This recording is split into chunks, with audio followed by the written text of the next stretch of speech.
Oh, they're yellow. Oh, girl, speaking of yellow, I went outside. I got dandelions everywhere. I'm trying to pull them things up, girl. But it's so pretty out there. I just loved being out there all day. The sun was just shining. It was just so lovely. I had such a great time out there. I can't wait for the pool to be open, though. So I want to go swimming. You going to swim with me? Yeah. Now, that might have seemed unimportant, but I'll explain to you why it is. Before we get started, like, share, and subscribe. All right. First, I'd like to tell you what an expressive language delay is. SLP, professional mode activated.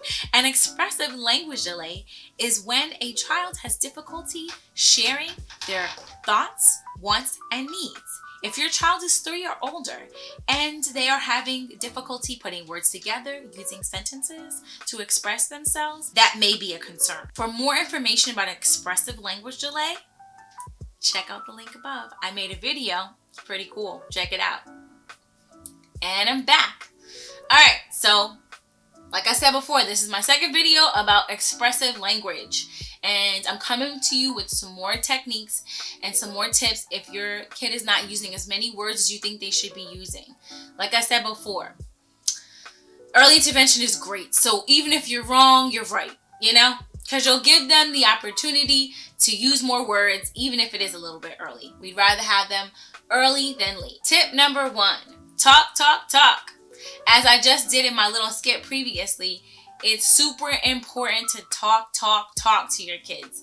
And so that looks like narrating what you're doing. I know it sounds like a lot, like in the kitchen, all you want to do is get through a meal and feed your kids and go about your business. But this will help boost their language skills.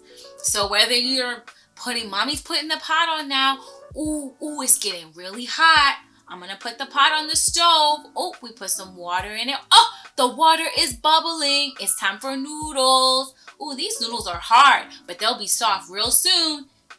Oh man, that pot is super hot. Whatever. Narrating everything you do. Yes, it sounds annoying, but I'm telling you, it's so helpful. Narrate everything you do. If your child is watching a show, I can just see how annoyed they're going to get if you start talking about everything that's happening, but it's going to be important. Oh, Peppa Pig, what did Peppa do? Peppa is going to the zoo. What did Peppa see? Peppa saw the lions, the tigers, the bears. Ooh, Peppa's favorite animal is a lion. All those kind of things. Like, I'm sorry for laughing. I could just see it happening now. But I'm telling you, it's going to work. It's good stuff. When you're going outside and you see the trees and the flowers and the cars passing, we're social distancing right now, so we can wave hi to people, but we're not going to touch them, right? Those kind of things. Just talk about what you see, what you guys are doing. When your child is playing with their dolls or their cars, narrate that. Barbie's going to the store. What is she going to get from the store? She's going to get a pretty new dress from the mall, and she's going to go to a party, or vroom, vroom, vroom, the car's going really fast. Oh, it flipped over.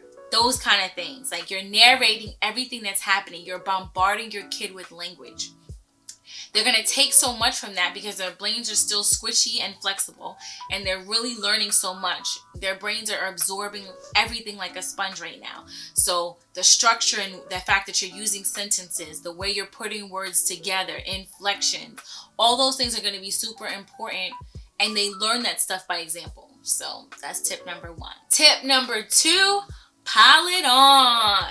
Now, we're not talking about pizza. We're talking about language, of course. And what I mean by that is asking your children questions. So the first tip was more comments than questions. But the second tip is we're asking them more questions now, open-ended questions, and we're adding on to what they give as a response. So at this point, they're probably giving you like 1-word responses. So if you ask, oh, what is that? And, they may not know what the item is on the page, or, oh my goodness, what's happening in a picture, or what's happening outside. And, in the picture, they just say dolphin, right? Oh, you're going to add on, you're going to expand to that, right? The dolphin is jumping out the water. That is so cool, right? He's splashing.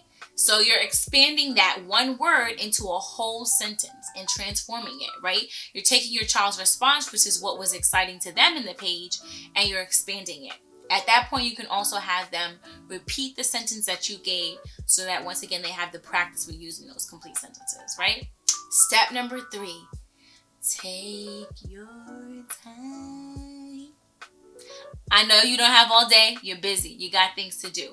But take your time. You want your kid to feel like you have all the time in the world for them, even if you don't, okay? So take your time. If they want to share something with you, give them the safe space to share as much as it takes. Now, if you're watching this video, most times your child is not using as many words as you want them to. So this is probably not going to take as long as you may think, right? So let them share, let them get their whole thoughts across, and just wait for them to finish. This will encourage them to know that they can talk to you and that they're not in a rush. Also, don't let anyone interrupt them or finish their sentences for them. Even if there's a brief pause, you can ask, hey, are you finished? And if they're not, you just keep on holding out and waiting. But if they are, then you can, expand and respond and use some of the other cool tips that I gave you.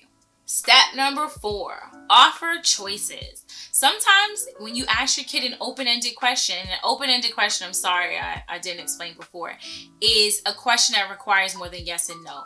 Like, what are you doing? Or what is that? Usually what, why, how questions are open-ended questions. It gives the child an opportunity to give a longer answer. And so when you're asking them open-ended questions, they might not know what to say. They might not know what they're doing, right? They might not know what you're talking about. So you can give them choices like, oh, are you playing with your car? Yeah, you're playing with your car. Or more than one choice. Are you sleeping?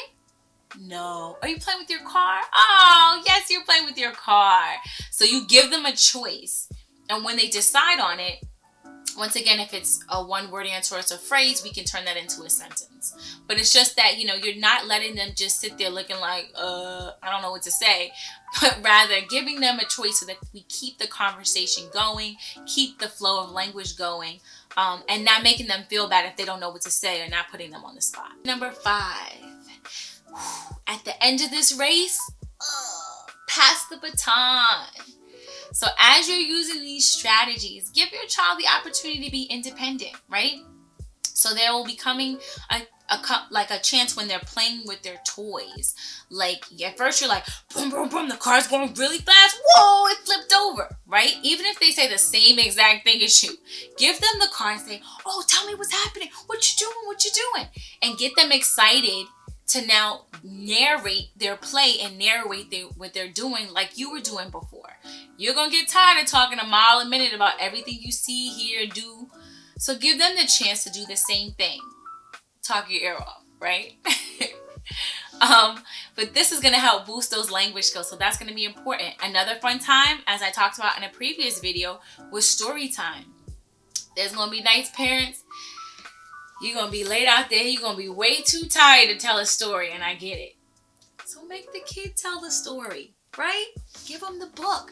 Be like, hey, mommy's tired. Daddy's tired. How about you tell me a story? Now, they might look at you real crazy because I'm pretty sure they're too young to read. And that's okay. But let them use the pictures. Like, oh, tell mommy what's happening in the pictures. Oh, tell mommy a scary story. Oh, tell daddy, oh, a cool story. What happened? It's an adventure. Get them hype, and that's the only energy you got to use. And then just sit back and let them tell you what's happening.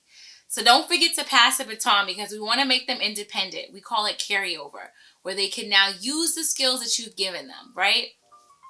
You're welcome. I'm trying to make your life a little bit easier, right? So thanks for watching. I gave you these 5 tips. Always remember, may the tips be with you.